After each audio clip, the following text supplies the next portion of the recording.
ফরিদপুরের ভাঙ্গায় বাস নিয়ন্ত্রণ হারিয়ে খাদে পড়ে প্রাণ হারালেন ২৫ জন, আহত কমপক্ষে ১৯। যাত্রীদের অভিযোগ চালকের অসাবধানতা, আর চালকের দাবি ডাকাতের হামলা। যাত্রী ভাইরা বলছিলাম যে তুই আস্তে চালা, কিন্তু ও কোনো আস্তে চালানোর কোনো নাই, ও সাকুরের সাথে পালাইছে। যাত্রী ডাকাইতে আর কি হাইয়া আমার খেতেছে স্টার্টিং দেয়, তো টানাটানি করে এরপরে সারি নেই দেখে কোপ দিয়েছে। যদি ডাকাত হইতো তাহলে নিশ্চয়ই এরা কিছু নিত। দেখছিলেন সময়ের প্রধান শিরোনাম। দুপুরের সময়ের সঙ্গে আছি আমি হাফসাতুন্নেসা এবং সাজিদ রাজু। এবার অন্যান্য শীর্ষ সংবাদ। প্রাণ ভিক্ষা চাইবেন কিনা সিদ্ধান্ত নিতে সময় চেয়েছেন কামারুজ্জামান, জানালেন তার আইনজীবীরা। আজকের মধ্যেই ক্ষমা চাইতে হবে বললেন স্বরাষ্ট্র প্রতিমন্ত্রী। গত ৩ মাসে দেশে যা ঘটেছে সে অবস্থা কাটিয়ে উন্নয়নের ধারা অব্যাহত রাখা হবে বললেন প্রধানমন্ত্রী। বিদ্যুৎ ও জ্বালানি মন্ত্রণালয় পরিদর্শন। সিটি কর্পোরেশন নির্বাচনে মেয়র ও কাউন্সিলর প্রার্থীদের মনোনয়নপত্র প্রত্যাহারের দিন আজ। এলাকায় এলাকায় চলছে প্রার্থীদের প্রচারণা। চট্টগ্রামে ইলেকট্রনিক্স পণ্যের গোডাউনে পুলিশি অভিযানে বিপুল পরিমাণ স্বর্ণালংকার ও স্বর্ণের বার উদ্ধার, আটক ২। এবং শুষ্ক মৌসুমে মরা তিস্তা হঠাৎ করেই ফিরে পেয়েছে প্রাণ। প্রতিটি সেচ ক্যানেল এখন পানিতে টইটুম্বুর, কৃষক জেলে সবার মধ্যে স্বস্তি।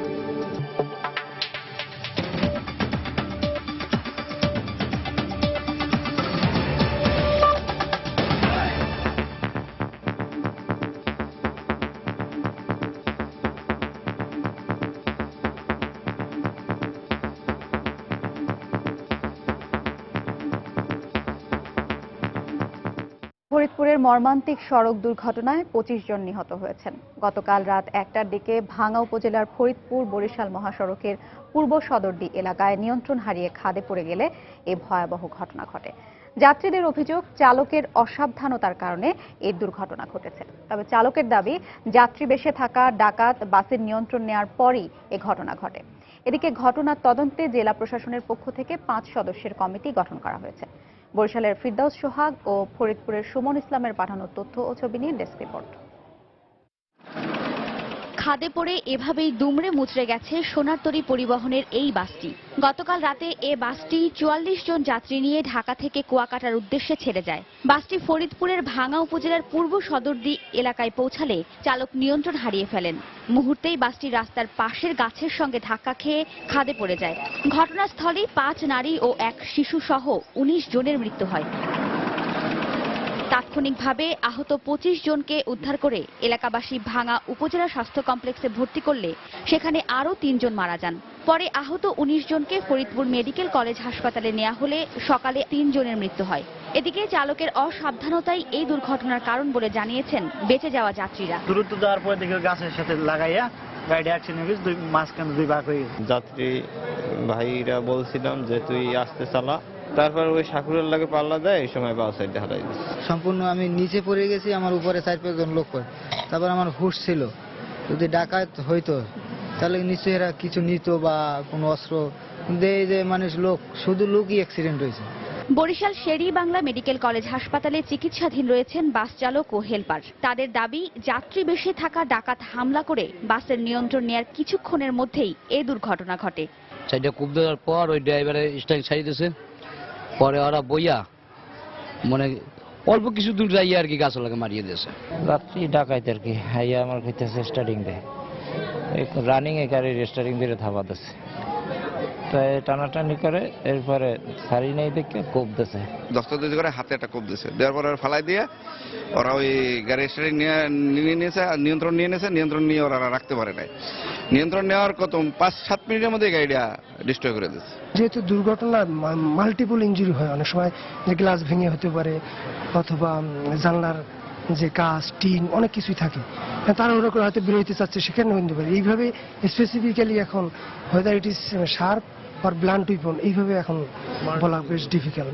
এই ঘটনায় ৫ সদস্যের তদন্ত কমিটি গঠনের পাশাপাশি নিহতদের প্রত্যেকের পরিবারকে ১০,০০০ টাকা করে দেওয়ার ঘোষণা দিয়েছে জেলা প্রশাসন। ওয়াহিদা স্বপ্না, সময় সংবাদ। এদিকে মর্মান্তিক এই দুর্ঘটনায় নিহতদের মধ্যে ৭ জনের বাড়ি পটুয়াখালীতে। নিহতদের খবর বাড়িতে পৌঁছালে কান্নায় ভেঙে পড়েন স্বজনরা। এই দুর্ঘটনার জন্য দায়ী ব্যক্তিদের শাস্তির দাবি জানান তারা। নিহত 7 জনের মধ্যে এখন পর্যন্ত সদর উপজেলার ইলিয়াস কবির, কলাপাড়া উপজেলার হেলাল ফকির ও 8 বছর বয়সী শিশু আকলিমার পরিচয় নিশ্চিত হওয়া গেছে। বাকিদের বাড়ি কলাপাড়া, মির্জাগঞ্জ ও সদর উপজেলায়।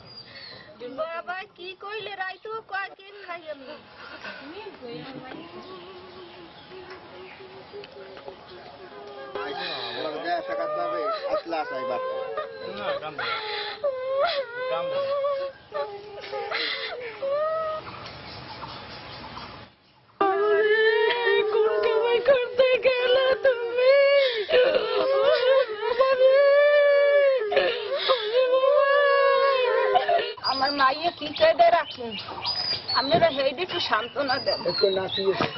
আমার একটু নাতি আছে। চাচা গেল ঢাকা কাজ করতে, আইলো লাশ হইয়া। তারপর আমরা শুনলাম ফরিদপুর ওই জায়গায় গাড়ি অ্যাক্সিডেন্টে মারা গেছে। দেখেন দুপুরের সময়। এবার কামারুজ্জামান প্রসঙ্গ। মৃত্যুদণ্ডে সাজাপ্রাপ্ত জামায়াত নেতা কামারুজ্জামান রাষ্ট্রপতির কাছে প্রাণ ভিক্ষা চাইবেন কি না সে সিদ্ধান্ত নেওয়ার জন্য সময় চেয়েছেন বলে জানিয়েছেন তার আইনজীবী অ্যাডভোকেট শিশির মনির। সকালে কারাগারে কামারুজ্জামানের সাথে দেখা করে তার আইনজীবী সাংবাদিকদের একথা জানান। সকাল 11:15টার দিকে কামারুজ্জামানের সঙ্গে দেখা করতে তার 5 আইনজীবী কারাগারে যান। প্রায় ঘণ্টা খানেক কামারুজ্জামানের সাথে কথা বলে আইনজীবীরা বেরিয়ে এসে জানান তিনি প্রাণ ভিক্ষা চাওয়ার বিষয়ে সময় চেয়েছেন। এর আগে আলবদর এ নেতার রিভিউয়ের রায়ের কপি গতকাল কারাগারে পৌঁছানোর পর তাকে পড়ে শোনানো হয়। এরপরই তিনি প্রাণ ভিক্ষার বিষয়ে সিদ্ধান্ত নিতে আইনজীবীদের সঙ্গে সাক্ষাৎ করতে চান।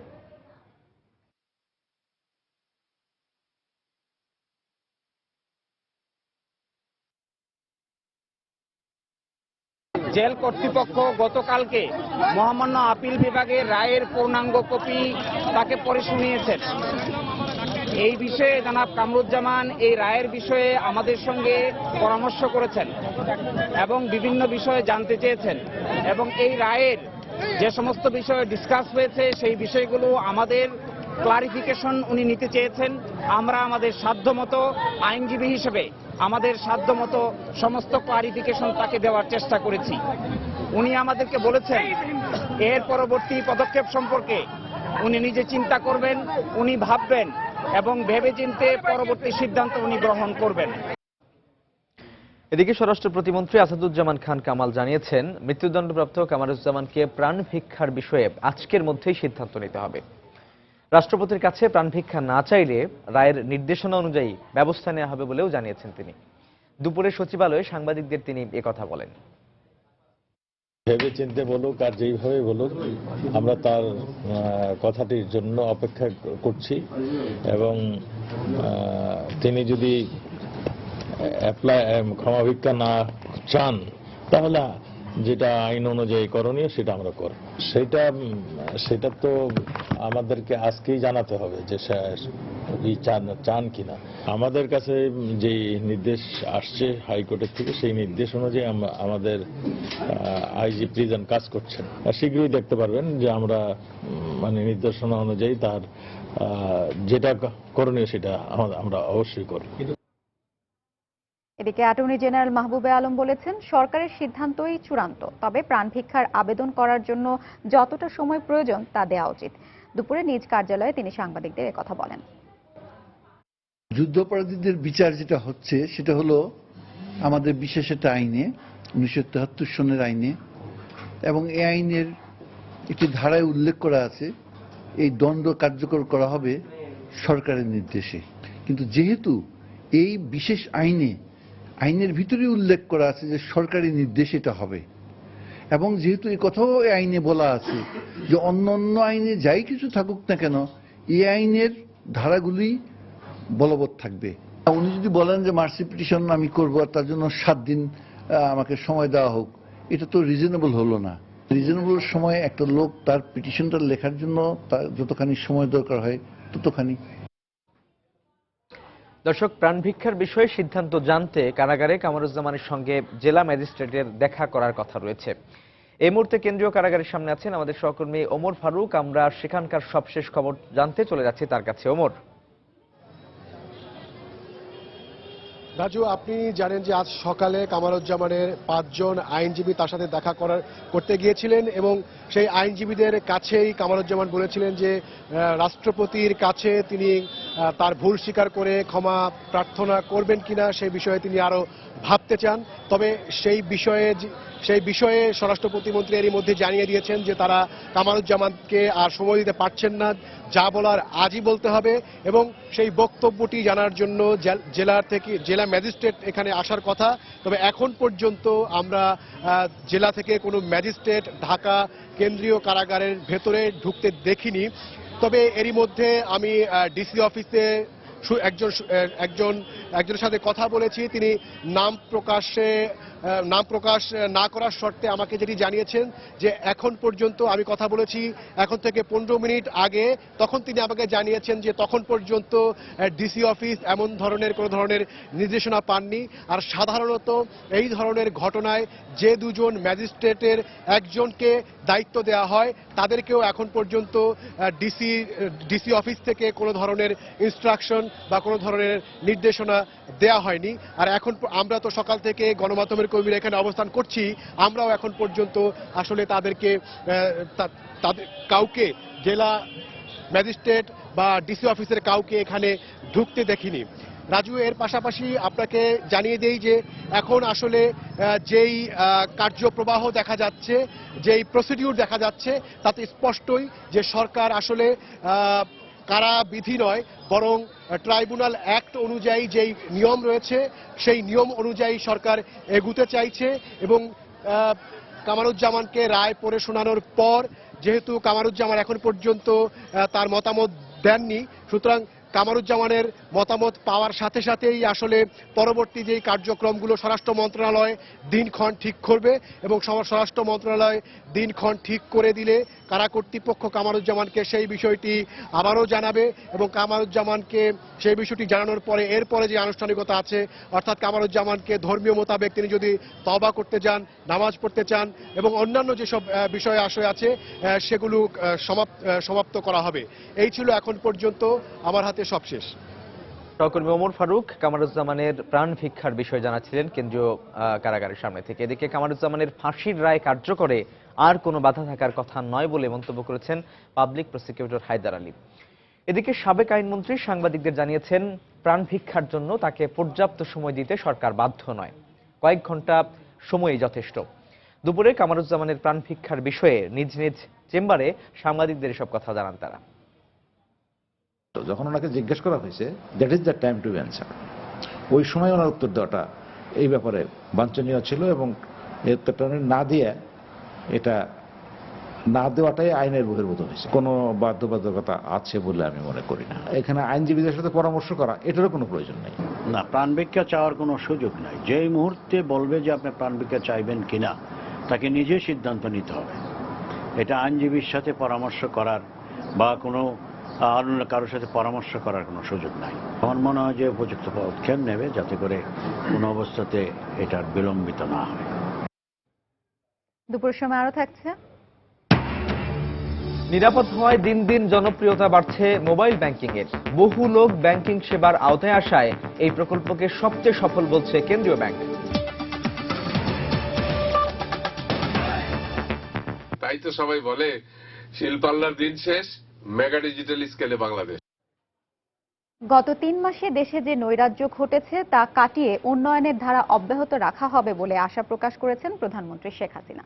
বিদ্যুৎ ও জ্বালানি ও খনিজ সম্পদ মন্ত্রণালয় পরিদর্শনে এসে তিনি একথা বলেন। এই সময় প্রধানমন্ত্রী আরো বলেন, বাংলাদেশের যে বিশাল সমুদ্র সীমা অর্জিত হয়েছে সেখানে গ্যাসের পাশাপাশি তেল পাওয়ারও সম্ভাবনা রয়েছে। আর এজন্য অনুসন্ধান কার্যক্রম আরো জোরালো করতে বিদ্যুৎ মন্ত্রণালয়কে নির্দেশনা দেন তিনি। চলতি মেয়াদে দ্বিতীয়বারের মতো বিদ্যুৎ জ্বালানি ও খনিজ সম্পদ মন্ত্রণালয় পরিদর্শন করলেন প্রধানমন্ত্রী শেখ হাসিনা। ঊর্ধ্বতন কর্মকর্তাদের সাথে বৈঠকে প্রধানমন্ত্রী বলেন, মন্ত্রণালয়ের কর্মকর্তা কর্মচারীদের কঠোর পরিশ্রমের কারণে মাত্র 6 বছরে বিদ্যুতের উৎপাদন 3000 মেগাওয়াট থেকে 13000 মেগাওয়াটে উন্নীত করা সম্ভব হয়েছে। সেই লক্ষ্যটা বাস্তবায়ন করতে হলে 3 মাসের টানা অবরোধ হরতাল প্রসঙ্গ টেনে শেখ হাসিনা বলেন, এ সময় মানুষ পুড়িয়ে মারা হয়েছে, সম্পদ ধ্বংস করা হয়েছে। সরকারি সরকারি অফিস আদালতের সঙ্গে পুড়িয়ে দেওয়া হয়েছে বিদ্যুৎ কেন্দ্র। দেশের স্বার্থে যে রাজনীতি করে সে কখনো এই ধরনের ধ্বংসাত্মক কাজ করতে পারে না। এ তো পুরো রাজনীতির উপরেই একটা মানে বদনাম দেওয়া। কিন্তু আমাদের দুর্ভাগ্য যে বাংলাদেশে প্রায় 3 মাস ধরে এই ধরনের ঘটনা ঘটে গেছে। যাই হোক, আমরা আশা করি যে অবস্থা থেকে আমরা উত্তরণ ঘটিয়ে আমাদের উন্নয়নের অগ্রযাত্রা অব্যাহত রাখতে পারবো।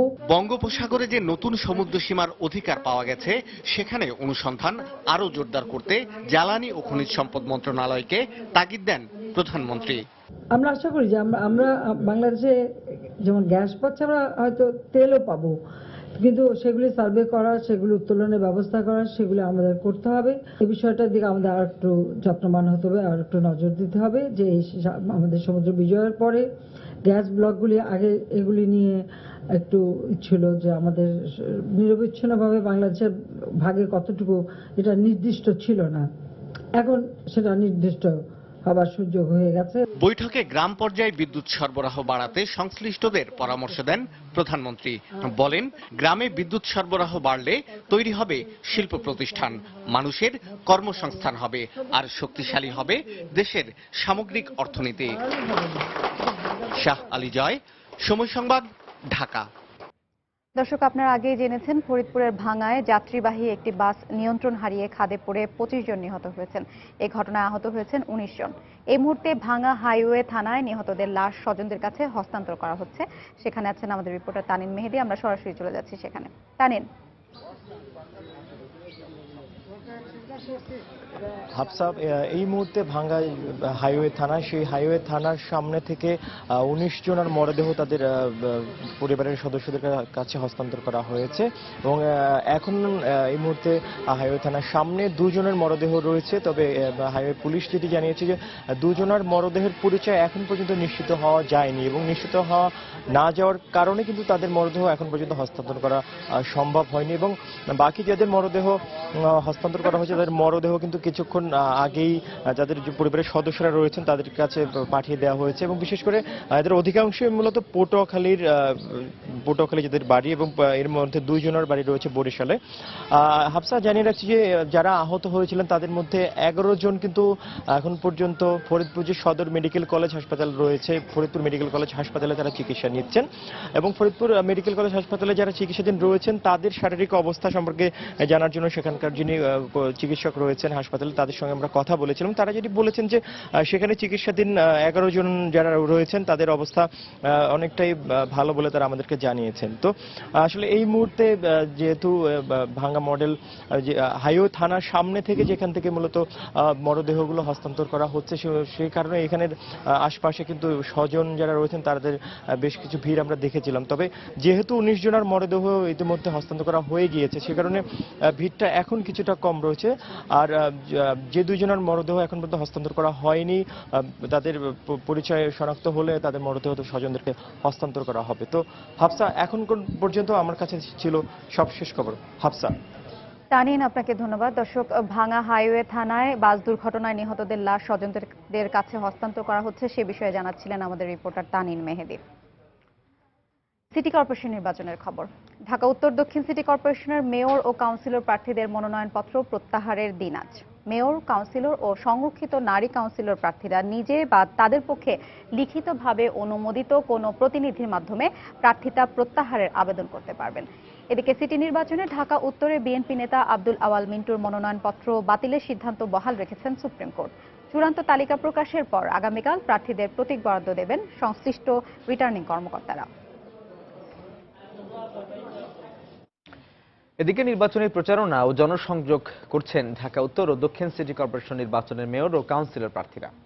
সকালে রাজধানীর ধোলাইপাড়ে ঢাকা দক্ষিণ সিটি কর্পোরেশনে আওয়ামী লীগ সমর্থিত মেয়র প্রার্থী সাইদ খোকন জনসংযোগ করেন। আর রাজারবাগ এলাকায় বিএনপি সমর্থিত মেয়র প্রার্থী মির্জা আব্বাসের পক্ষে জনসংযোগ করে তার স্ত্রী আফরোজা আব্বাস। এ সময় তিনি প্রচারণায় সরকার বাধা দিচ্ছে বলে অভিযোগ করেন। এদিকে মিরপুর এলাকায় জনসংযোগ করেন ঢাকা উত্তরের আওয়ামী লীগ সমর্থিত মেয়র প্রার্থী আনিসুল হক। এছাড়া বিভিন্ন এলাকায় কাউন্সিলর প্রার্থীরা নিজ নিজ নির্বাচনী এলাকায় ঘুরে ঘুরে ভোট চাইছেন নগরবাসীর কাছে, দিচ্ছেন উন্নয়নের নানা প্রতিশ্রুতি।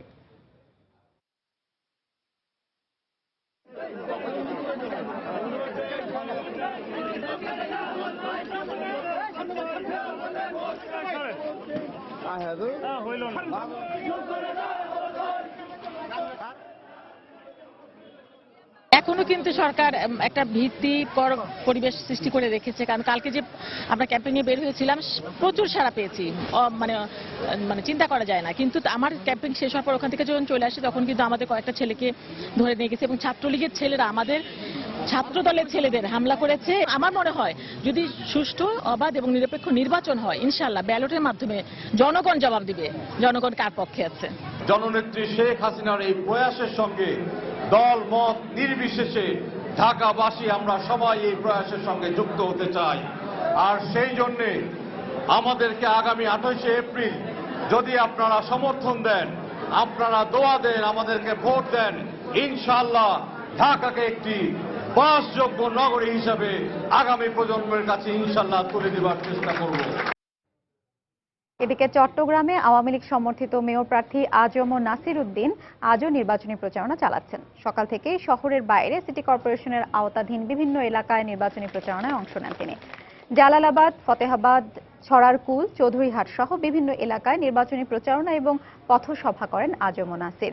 এ সময় তিনি বলেন, নগরীর বাইরে হওয়ায় এসব এলাকার বাসিন্দারা নাগরিক সুযোগ সুবিধা থেকে বঞ্চিত। তিনি নির্বাচিত হলে এসব এলাকায় উন্নয়নের কাজ করবেন বলেও প্রতিশ্রুতি দেন।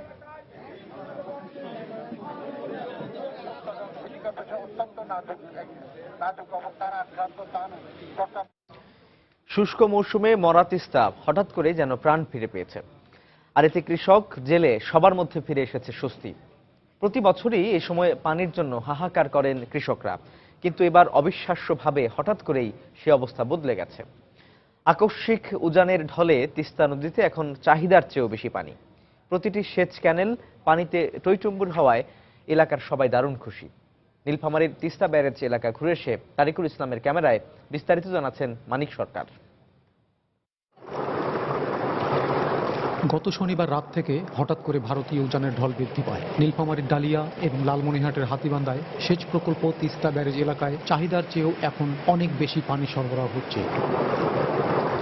এতে এলাকার কৃষকরা আনন্দে আত্মহারা। মমতা বন্দ্যোপাধ্যায় তিনি আশ্বস্ত করেছিলেন আমাদেরকে যে তিস্তা পানি চুক্তি সম্বন্ধে, তো উনি দেশে ফিরে যাওয়ার পর থেকে আমরা তার সুফল পাওয়া শুরু করছি। পানি পাওয়া যাচ্ছে, মাছ আছে, মাছও পাওয়া যায়, সব দিকে পাওয়া যায়। মাছ চাষ পাইতেছি, এখন অন্য কাজও চলছে, আমাদের ক্ষেত খোলার কাজ চলছে। এখন সেচ নির্ভর এই বড় মৌসুমে কদিন আগেও পানির জন্য যেসব কৃষককে চিলচাতকের মতো হাঁসফাঁস করতে দেখা গেছে, আজ এই বাড়তি পানি পেয়ে তাদের ক্ষেতের ফসলের মতোই হৃদয় যেন সিক্ত এখন। প্রতি বছর শুষ্ক মৌসুমের শুরু থেকেই তিস্তার পানি প্রবাহ একেবারেই শূন্যের কোঠায় নেমে আসে। চৈত্রের এই সময়টায় যেখানে কম করে হলেও 1000 থেকে 1200 কিউসেক পানি মজুদ থাকার কথা, সেখানে কয়েকদিন আগেও পানির প্রবাহ ছিল 1.5 থেকে 200 কিউসেক। এ পরিমাণ পানি ব্যারেজ এলাকার কৃষকদের সরবরাহ দিতেই হিমশিম খেত পাউবো। এ সময় কৃষকদের ব্যবহার করতে হয় শ্যালো মেশিন আর পাওয়ার পাম্প। এতে উৎপাদন খরচও বেড়ে যায় অনেক বেশি। এখন আমাদের 480 টাকা করে একর মানে দেওয়া লাগে পানি রান বটে। আগে তো আমাদের 1500-2000 টাকা শ্যালো মেশিনে খরচ হইতো। এইদিকে আমরা পানি পাচ্ছি, আমার কৃষকের খুব উপকার হয়েছি। পানি পাইছি, মোটামুটি ভালো পাইছি। এই মতন পানি পাইলে তো কোনো সমস্যা হইবে না। পানি এখন পাচ্ছি, আমাদের খুব ভালো আবাদ হচ্ছে, এখন খুব সুবিধা হয়েছে আমাদের। বর্তমানে তিস্তা ব্যারেজের এই পানি এখন সেচ কমান্ড এলাকার কাঙ্ক্ষিত লক্ষ্যমাত্রা 28,500 হেক্টর ছাড়িয়ে 55,000 হেক্টর জমিতে সেচ সুবিধা দিচ্ছে। এই পরিমাণ পানি থাকলে আপনার ইনিশিয়ালি 50,000 থেকে 55,000 হেক্টর খরিফ ওয়ানে ইরিগেশন দেওয়া সম্ভব হবে। যদি পানি প্রবাহ আরো বাড়ে তাহলে আরো বেশি ইরিগেশন দেওয়া যাবে। 1990 সালে তিস্তা ব্যারেজ প্রকল্পের যাত্রা শুরু। রংপুর, দিনাজপুর ও নীলফামারী জেলার 65,000 হেক্টর জমিতে সেচ সুবিধা দেওয়ার কথা থাকলেও দীর্ঘদিন ধরে পানির অভাবে লক্ষ্যমাত্রার অর্ধেকও অর্জন সম্ভব হয়নি। মানিক সরকার, সময় সংবাদ, রংপুর। চট্টগ্রামে একটি ইলেকট্রনিক্স পণ্যের গোডাউনে বিপুল পরিমাণ স্বর্ণালংকার ও স্বর্ণের বারের সন্ধান পেয়েছে পুলিশ। গতরাত 11টা থেকে 1:30টা পর্যন্ত অভিযানে 14 কেজি ওজনের 120টি স্বর্ণের বার এবং 6 কেজি স্বর্ণালংকার উদ্ধার করা হয়। এ সময় 2 জনকে আটক করে পুলিশ। পুলিশ জানায়, গতরাত 11টার দিকে আনুমাঝির ঘাট এলাকায় এসি মেলা নামের ইলেকট্রনিক্স পণ্যের ওই গোডাউনে অভিযান চালানো হয়। এ সময় কয়েকটি সাউন্ড সিস্টেমের ভেতর প্রথমে স্বর্ণের বারগুলো পাওয়া যায়। পরে বিভিন্ন কার্টনের ভেতর থেকে 6 কেজি স্বর্ণালংকার উদ্ধার করা হয়। গোডাউনে কি পরিমাণ স্বর্ণালংকার ও স্বর্ণের বার আছে তা সব কার্টন পরীক্ষা নিরীক্ষার পর নিশ্চিত হওয়া যাবে বলে জানিয়েছে পুলিশ।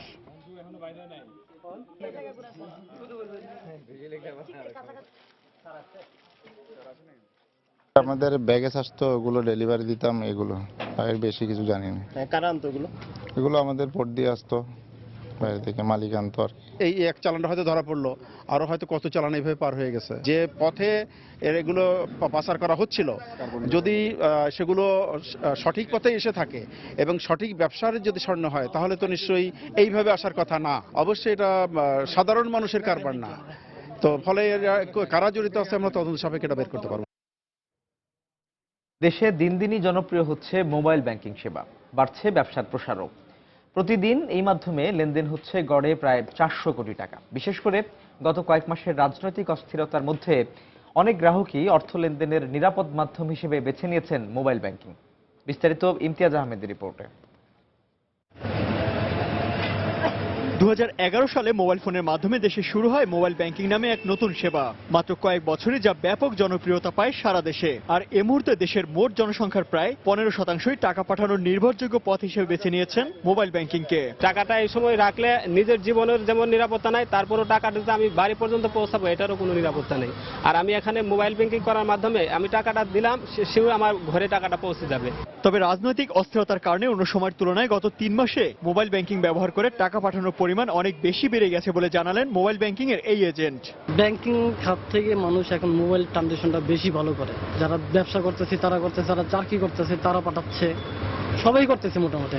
অ্যাকাউন্টে তারা ভরে রাখতেছে, যখন সুযোগ পাইতেছে তখন তারা পাঠিয়ে দিতেছে। হাতে নিয়ে যাওয়া, দেশের বাড়িতে দিয়ে আসার থেকে মোবাইল ব্যাংকিং এর মাধ্যমে তারা টাকা পাঠাইতেছে, যার কারণে তাদের সুবিধা হইতেছে। বাংলাদেশ ব্যাংকের তথ্য মতে 2014 ডিসেম্বরে মোবাইল ব্যাংকিং এর মাধ্যমে প্রায় 10,483 কোটি টাকা লেনদেন হয়েছে। এক মাসের ব্যবধানে 8.15% বেড়ে চলতি বছরের জানুয়ারিতে লেনদেন হয় 11,337 কোটি টাকা। ফেব্রুয়ারিতেও প্রায় 11,000 কোটি টাকা লেনদেন হয়েছে।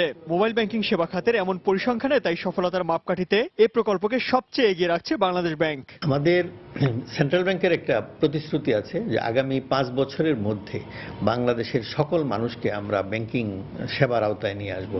মোবাইল ব্যাংকিং প্রক্রিয়া তার মধ্যে একটা। তো মোবাইল ব্যাংকিং আমাদের একটা সফল প্রকল্প এবং দিনে দিনে এটা পরিধি বাড়ছে। ডিসেম্বর 2014 সালের তথ্য মতে প্রায় 5.5 লাখ এজেন্টের মাধ্যমে মোবাইল ব্যাংকিং সেবা গ্রহণ করছে 2.5 কোটি গ্রাহক। ইমতিয়াজ আহমেদ, সময় সংবাদ, ঢাকা। নিখোঁজের 7 দিন পর ব্রাহ্মণবাড়িয়া থেকে 5 বছরের এক শিশুর মৃতদেহ উদ্ধার করা হয়েছে। সকালে শিশুটির লাশ উদ্ধারের পর সদর হাসপাতাল মর্গে পাঠানো হয়। শিশুটির বাবা মা জানান, গত শুক্রবার সকালে সুহিলপুর ইউনিয়নের গৌতমপাড়া এলাকায় বাড়ির পাশের একটি খেলার মাঠ থেকে নিখোঁজ হয় শিশু সাজিদুল্লাহ। অনেক খোঁজাখুঁজির পরও গত 5 দিনে তার কোনো সন্ধান পাওয়া যায়নি। পরে গত সোমবার বাবা হোসেন মিয়া বাদী হয়ে সদর থানায় একটি জিডি করেন। আজ সকালে এলাকার লোকজন স্বজনদের জানান, বাড়ি থেকে অন্তত 1 কিলোমিটার দূরে একটি জমিতে সাজিদুল্লাহর লাশ পড়ে আছে। সন্তানের মৃত্যুর খবর শুনে কান্নায় ভেঙে পড়েন শিশুটির বাবা মা। তবে কি কারণে শিশুটিকে হত্যা করা হয়েছে সে সম্পর্কে এখনো নিশ্চিত হতে পারেনি পুলিশ। আবারও পেট্রোল বোমা হামলায় দগ্ধ হলেন ট্রাক হেলপার। জয়পুরহাটে পণ্য বোঝাই ট্রাকে পেট্রোল বোমা হামলায় দগ্ধ শহীদুল ইসলাম যন্ত্রণায় কাতরাচ্ছেন বগুড়ার শহীদ জিয়াউর রহমান মেডিকেল কলেজ হাসপাতালে। তার বাড়ি জয়পুরহাটের সদর উপজেলার বুলুপাড়া গ্রামে। পুলিশ ও স্বজনরা জানায়, গত রাতে জয়পুরহাটের চানপাড়া এলাকায় পণ্য বোঝাই একটি ট্রাকের গতিরোধ করে বেশ কয়েকটি পেট্রোল বোমা নিক্ষেপ করা হয়। এই ঘটনায় দগ্ধ হন ট্রাকের হেলপার শহীদুল ইসলাম। তাকে উদ্ধার করে প্রথমে জয়পুরহাট আধুনিক হাসপাতালে এবং পরে বগুড়ার শহীদ জিয়াউর রহমান মেডিকেল কলেজ হাসপাতালের বার্ন ইউনিটে ভর্তি করা হয়। কর্তব্যরত চিকিৎসক ও নার্স জানান, শহীদুল ইসলামের শরীরের 15% পুড়ে গেছে।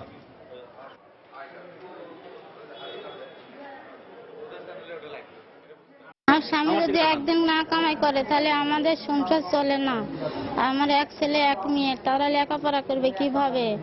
তার 15% মান, হাতে 5%, পিঠে 5%, মুখে 5%, টোটাল 15% মান, সে এখন আশঙ্কা মুক্ত।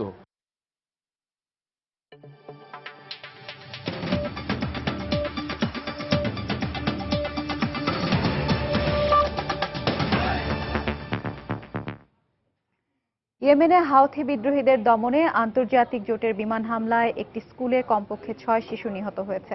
বুধবার রাজধানী সানা ও বন্দরনগরী এডেনের মধ্যবর্তী স্থানে বিদ্রোহীদের একটি ঘাঁটি লক্ষ্য করে বিমান হামলা চালায় আন্তর্জাতিক জোট। এ সময় 500 মিটার দূরে অবস্থিত স্কুলটি ধ্বংস হলে 6 শিশু নিহত হয়। হামলার পর এ পর্যন্ত 3 শিশুকে জীবিত উদ্ধার করা হয়েছে। এদিকে এ ঘটনায় উদ্বেগ প্রকাশ করেছে আন্তর্জাতিক মানবাধিকার সংগঠনগুলো। আন্তর্জাতিক সংস্থা ইউনিসেফের এক হিসেব অনুযায়ী হাউথিদের বিরুদ্ধে আন্তর্জাতিক জোটের বিমান হামলা শুরুর পর থেকে এ পর্যন্ত ইয়েমেনে 74 শিশু নিহত হয়েছে এবং আহত হয়েছে 44।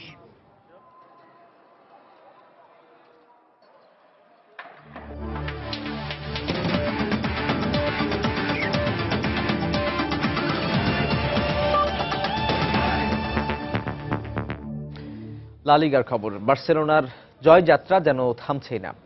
ঘরের মাঠ নু ক্যাম্পে টেবিলের তলানির দল আলমেরিয়াকে 4-0 গোলে হারিয়েছে তারা। এই জয়ে 74 পয়েন্ট নিয়ে টেবিলের শীর্ষস্থান আরও শক্ত করেছে কাতালানরা। আরেক ম্যাচে মাদ্রিদিস্তানদের হয়ে রোনালদোর 300তম গোলের মাইল ফলক ছোঁয়ার দিনে ভায়োকানাকে 2-0 গোলে হারিয়েছে রিয়াল মাদ্রিদ। এ জয়ে 70 পয়েন্ট নিয়ে টেবিলের দ্বিতীয় স্থানে এখন রিয়াল। ঘরের মাঠে প্রতিপক্ষ আলমেরিয়ার বিপক্ষে শুরু থেকে আক্রমণাত্মক হয়ে খেলে বার্সেলোনা। ম্যাচের 33 মিনিটেই মেসির গোলে লিড নেয় তারা। এরপর 55 মিনিটে সুয়ারেজ এবং 75 মিনিটে বারোত্রা গোল করলে 3 গোলে এগিয়ে যায় স্বাগতিকরা। এরপর নির্ধারিত সময় শেষে অতিরিক্ত সময়ে সুয়ারেজ তার জোড়া গোল পূরণ করলে 1-0 গোলের জয় নিয়ে মাঠ ছাড়ে লুই এনরিকের দল। আরেক ম্যাচে ভায়োকানোর মাঠে প্রথমার্ধের গোলশূন্য থেকেই বিরতিতে যায় রিয়াল মাদ্রিদ। বিরতির পর ফিরে 68 মিনিটে গোল করে রিয়ালের জার্সি গায়ে নিজের 300তম গোলের মাইল ফলক স্পর্শ করেন রোনালদো।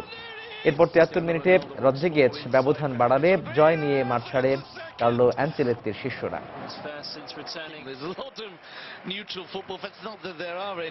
দুপুর সময় পর্যায়ে শীর্ষ সংবাদ জানিয়ে দিচ্ছি আরেকবার। ফরিদপুরের ভাঙ্গায় বাস নিয়ন্ত্রণ হারিয়ে খাদে পড়ে নিহত 25, যাত্রীদের অভিযোগ চালকের অসাবধানতা। ডাকাতের হামলার দাবি চালকের। প্রাণ ভিক্ষা চাইবেন কিনা সিদ্ধান্ত নিতে সময় চেয়েছেন কামারুজ্জামান, জানালেন তার আইনজীবীরা। আজকের মধ্যেই ক্ষমা চাইতে হবে বললেন স্বরাষ্ট্র প্রতিমন্ত্রী। গত 3 মাসে দেশে যা ঘটেছে সে অবস্থা কাটিয়ে উন্নয়নের ধারা অব্যাহত রাখা হবে বললেন প্রধানমন্ত্রী। বিদ্যুৎ ও জ্বালানি মন্ত্রণালয় পরিদর্শন। সিটি কর্পোরেশন নির্বাচনে মেয়র ও কাউন্সিলর প্রার্থীদের মনোনয়নপত্র প্রত্যাহারের দিন আজ। এলাকায় এলাকায় চলছে প্রার্থীদের প্রচারণা।